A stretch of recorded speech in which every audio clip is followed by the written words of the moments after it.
Halo semuanya, sekarang kita akan membahas kembali terkait dengan balance scorecard quality and time. Kalau yang topik sebelumnya, di video sebelumnya, saya sempat menjelaskan terkait dengan balance scorecard ini juga, tapi baru fokus di sisi quality-nya. Nah, untuk sekarang, di part 2 ini kita akan fokus di time-nya. Ya, kita lihat mengapa sih time ini menjadi sorotan penting untuk diperhatikan oleh perusahaan? Time. Kalau kemarin kita ingat ketika kita membahas salah satu sisi non-financial measure yang dilihat sama customer itu adalah on-time delivery. Bagaimana perusahaan mampu untuk mengirimkan barang yang dipesan oleh pelanggan itu secara on-time, sampai tepat pada waktunya. Jangan sampai customer kita menunggu terlalu lama dan kemudian menimbulkan kekecewaan karena barang yang dikirimkan terlalu lama sampainya ke tangan customer. Nah, sehingga time ini menjadi sangat penting untuk diperhatikan oleh perusahaan dalam rangka untuk mencapai customer satisfaction atau kepuasan pelanggan.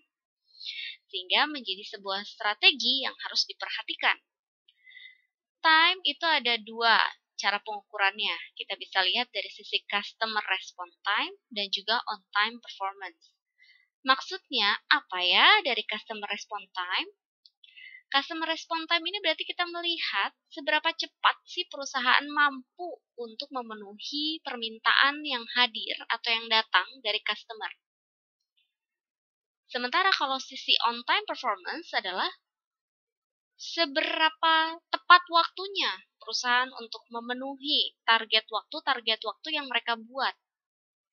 Perusahaan pastinya memiliki standar operasional prosedur dalam pengaturan waktu, mulai dari waktu penerimaan pemrosesan order, waktu pembuatan order, sampai dengan waktu pembuatan order maksudnya adalah waktu produksi, sampai dengan waktu pengiriman.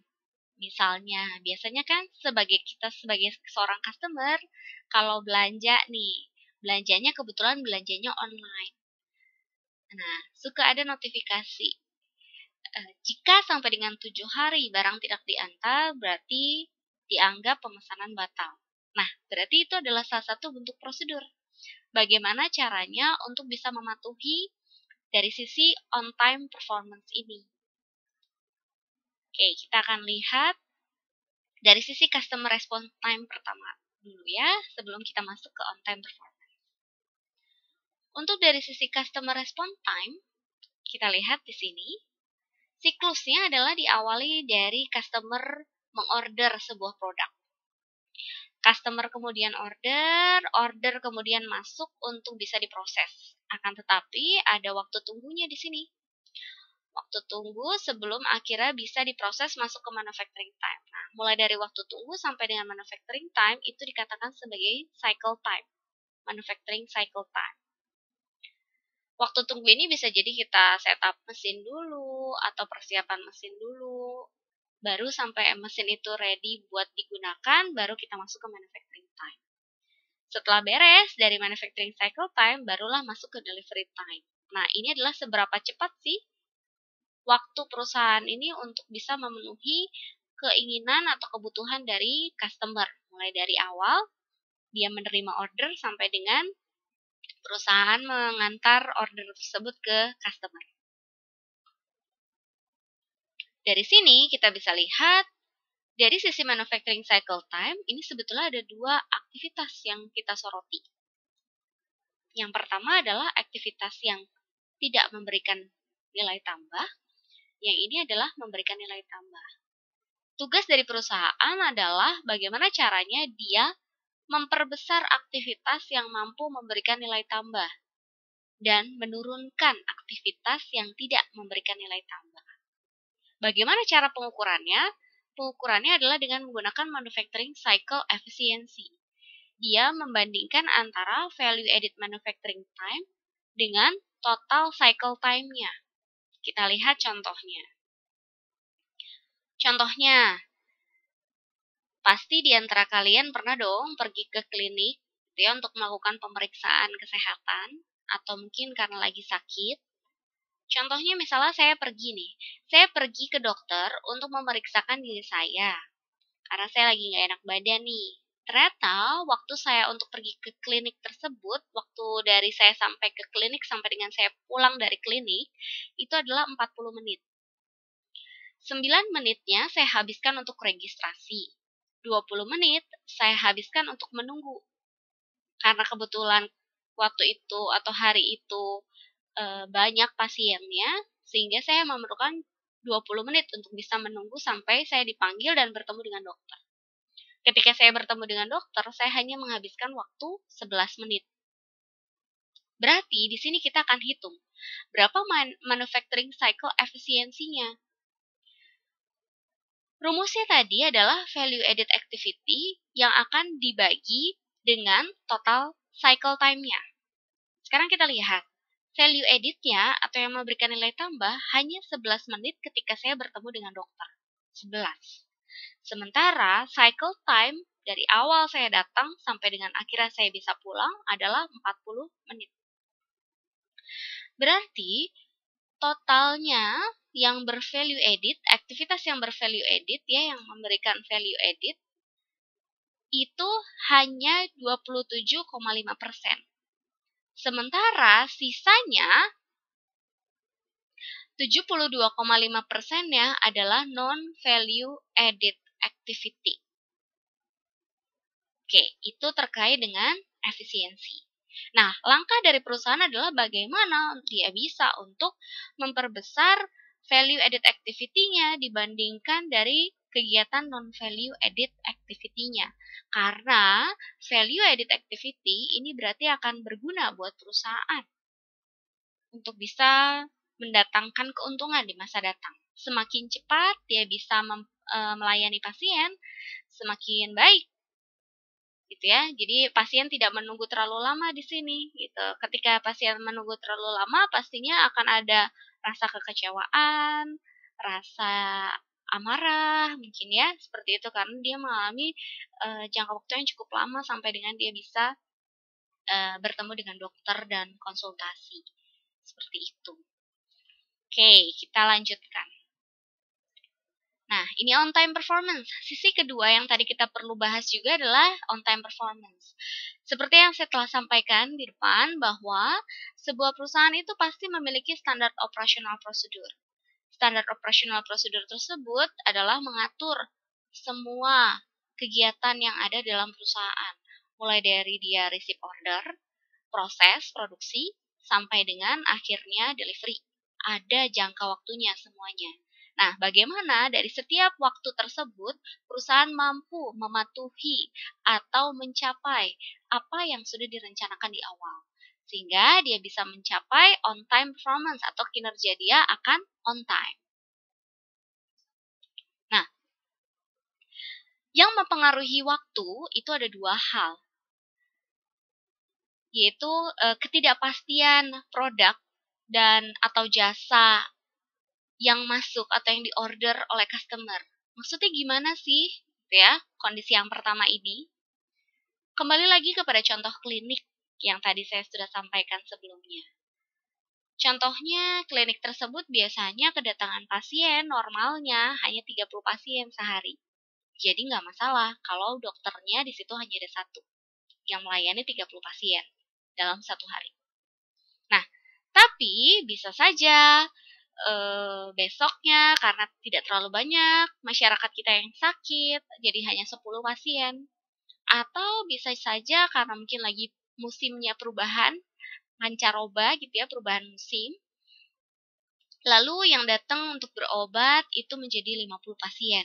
Nah, itu tidak pasti jumlahnya. Nah, antara mengobati 10 pasien, 30 pasien dengan 50 pasien, pastinya ada perbedaan waktu.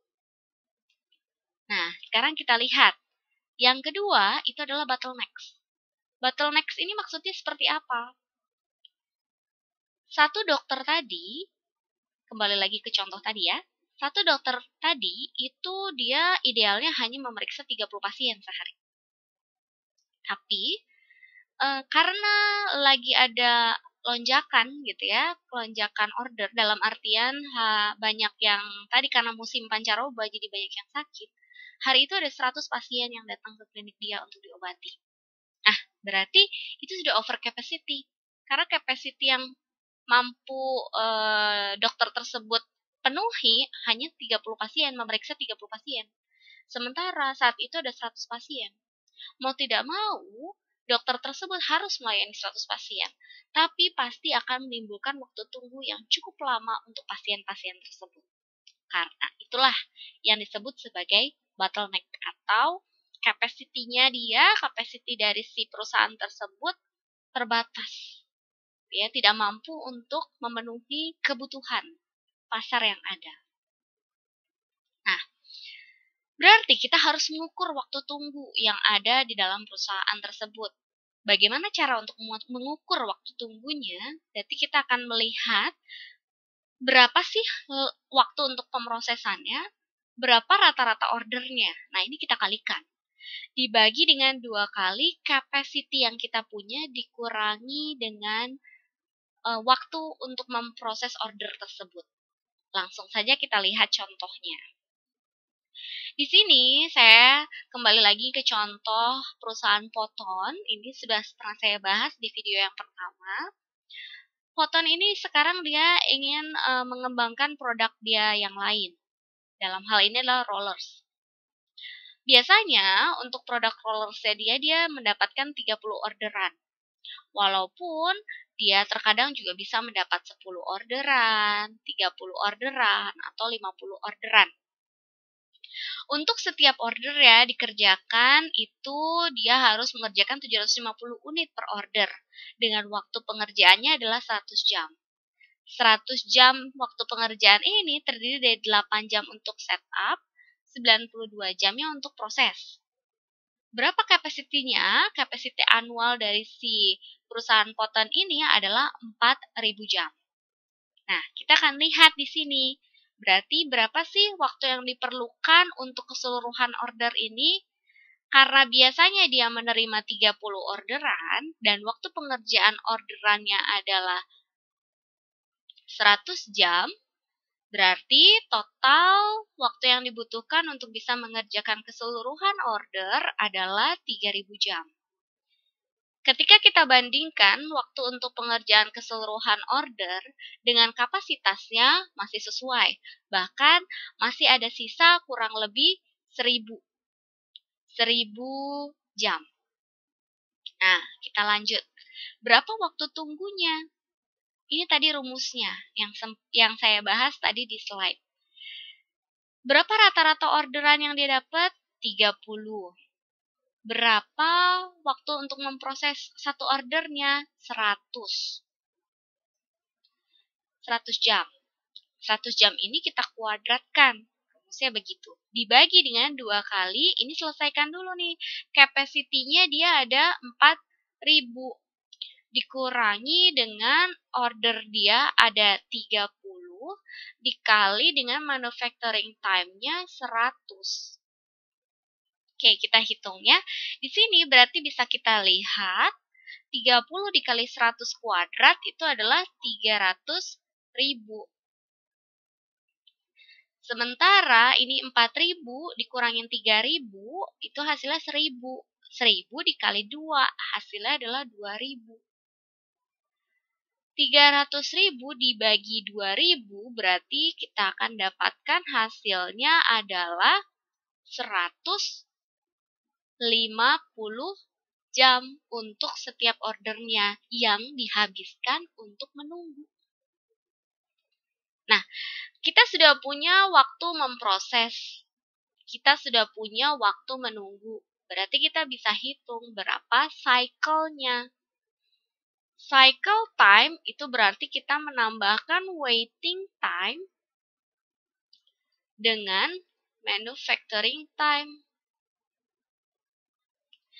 Waiting time-nya adalah 150 jam dan manufacturing time-nya adalah 100 jam. Sehingga total cycle-nya adalah 250 jam. Nah, dari sini berarti kita bisa lihat, ini non-value added activity. Yang ini value added activity yang 100 ini. Sehingga totalnya 250. Bisa dihitung dong berapa manufacturing cycle efisiensinya. Nah, sekarang kita lihat contoh selanjutnya. Tadi, Poten hanya mau mengembangkan satu produk, rollers. Bagaimana kalau sekarang dia mau mengembangkan dua produk, ada rollers dan ada gears? Pertama, kita cek dulu kapasitinya. Capacity dia cuma punya 4.000 jam. Apakah capacity dia memungkinkan untuk mengerjakan dua produk? Rollers tadi ada 30 order. Waktu pengerjaannya adalah 1.000 jam. Berarti total 3.000 jam. Gears, dia mendapat 10 orderan. Waktu yang diperlukannya adalah 50 jam. 50 jam ini 3 jam untuk setup, 47 jamnya untuk proses ya. Berarti 10 order ini dikali 50 jam itu hanya 500. Total waktu yang diperlukan untuk memproduksi rollers dan gears adalah 3.500 jam. Capacity mesinnya 4.000 jam. Berarti masih ada sisa ya, 500 jam berarti memungkinkan untuk bisa memproduksi kedua produk ini. Bagaimana dengan rumusnya? Rumusnya adalah pengembangan dari rumus yang tadi, yang di atas ini. Yang saya kasih stabilo kuning itu adalah pengembangannya. Sebetulnya maksudnya sama saja, kita hanya menambahkan, untuk yang di atas ini, menambahkan hal yang sama. Average number of order dikali manufacturing time kuadrat. Ditambahin ini dua-duanya. Ini untuk produk rollers, yang ini nanti untuk produk gears. Bagaimana untuk kondisi pembaginya? Kita punya 2 kali annual capacity dikurangin average number of order kali manufacturing time-nya siapa? Rollers. Dikurangin lagi dengan average number order dikali manufacturing time-nya gears. Untuk lebih jelasnya langsung kita praktekkan dengan angka ya. Untuk rollers kita perlu 30 order. Waktu untuk pengerjaan satu ordernya adalah 100. Untuk gears kita perlu 10 order. Waktu pengerjaannya di sini adalah 50. Capacity-nya berapa? Capacity-nya sama, 4.000. Waktu untuk bisa mengerjakan orderan gears adalah 30 dikali dengan 100 jam. Sementara, ini untuk roller ya.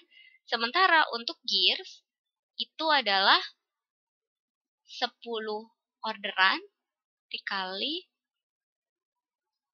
50 jam. Oke. Berapakah ini hasil hitungannya? Berarti kita bisa hitung ini adalah 325.000 dibagi tadi 500 kan ini 4.000 kurang 3.000 kali 30 kali 100 kan 3.000 dikurangin 500 dikali 2 kan. Hasilnya adalah 1.000. Berarti total waktu yang diperlukan adalah 325 jam per ordernya. Kalau yang tadi kita hanya perlu 150 jam untuk menunggu. Sementara kalau yang ini kita perlu 325 jam untuk menunggu. Nah, bagaimana manufacturing cycle time-nya? Manufacturing cycle time-nya berarti kita lihat dari kedua produk. Dari si rollers dan dari si gears. Dari rollers, kita punya waiting time 325. Ditambah rollers tadi pengerjaannya berapa banyak yang diperlukan waktunya? 100 jam. Sehingga cycle untuk memproduksi rollers adalah 425 jam. Bagaimana dengan gears? Sama, waktu tunggu yang dia perlukan 325. Sementara untuk bisa memprosesnya adalah 50 jam. Sehingga manufacturing cycle time-nya adalah 375 jam. Oke. Nah, itu adalah terkait dengan eh, kasus ini ya. Kenapa sih kok kita harus belajar yang ini ya? Gitu. Ini adalah akan menjadi bahan pertimbangan buat perusahaan. Apakah perusahaan perlu untuk menerima atau untuk membuat produk tambahan lainnya, atau dia cukup memproduksi satu produk saja? Dalam hal ini, Poton berarti apakah Poton hanya cukup memproduksi rollers atau dia juga harus memproduksi rollers dan gears? Nah, pertama yang menjadi perhatian adalah kita melihat dari sisi capacity. Ketika capacity-nya masih memungkinkan, berarti kita kerjakan. Kenapa sih kok capacity ini menjadi hal yang penting?